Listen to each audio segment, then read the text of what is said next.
Ang lulutuin natin ngayon ay paksiw na pata.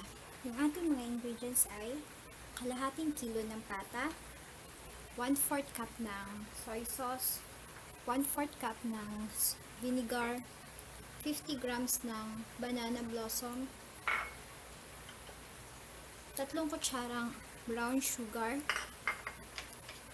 1 medium size ng onion, pepper. Pwede na rin hindi lagyan ng salt, depende sa panlasa dahil maalat naman yung soy sauce.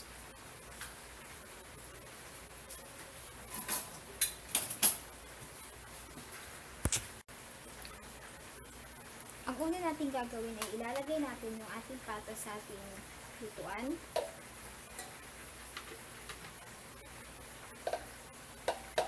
Ilalagay na rin natin dito yung ating soy sauce, yung ating vinegar, yung ating onion,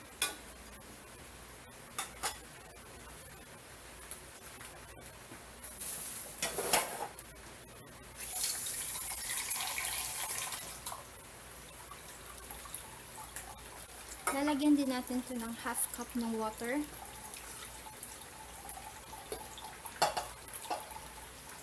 Lalagay na natin yung ating sugar.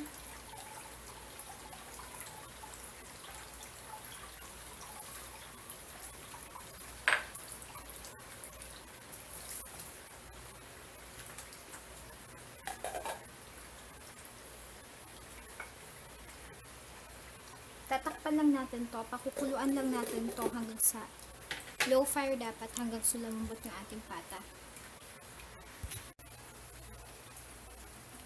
Ito na ngayon yung ating pata, pakukuluan lang natin to hanggang sa lumambot yung ating pata. Dapat low fire lang siya para hindi naman mabilis maubos yung sabaw.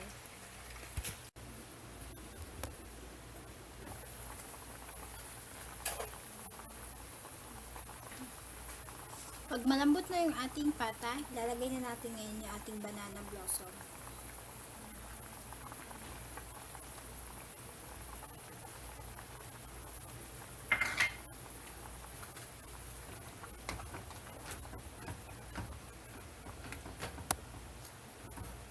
Hayaan lang natin siyang magkumulo hanggang sa medyo kumonti na yung ating sabaw. Kailangan mag-evaporate yung ating sabaw.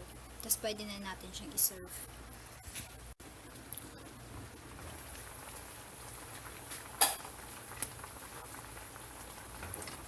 Ito na ngayon yung ating paksiw na pata. Pwede na natin siyang iserve. Ito na ngayon yung ating paksiw na pata.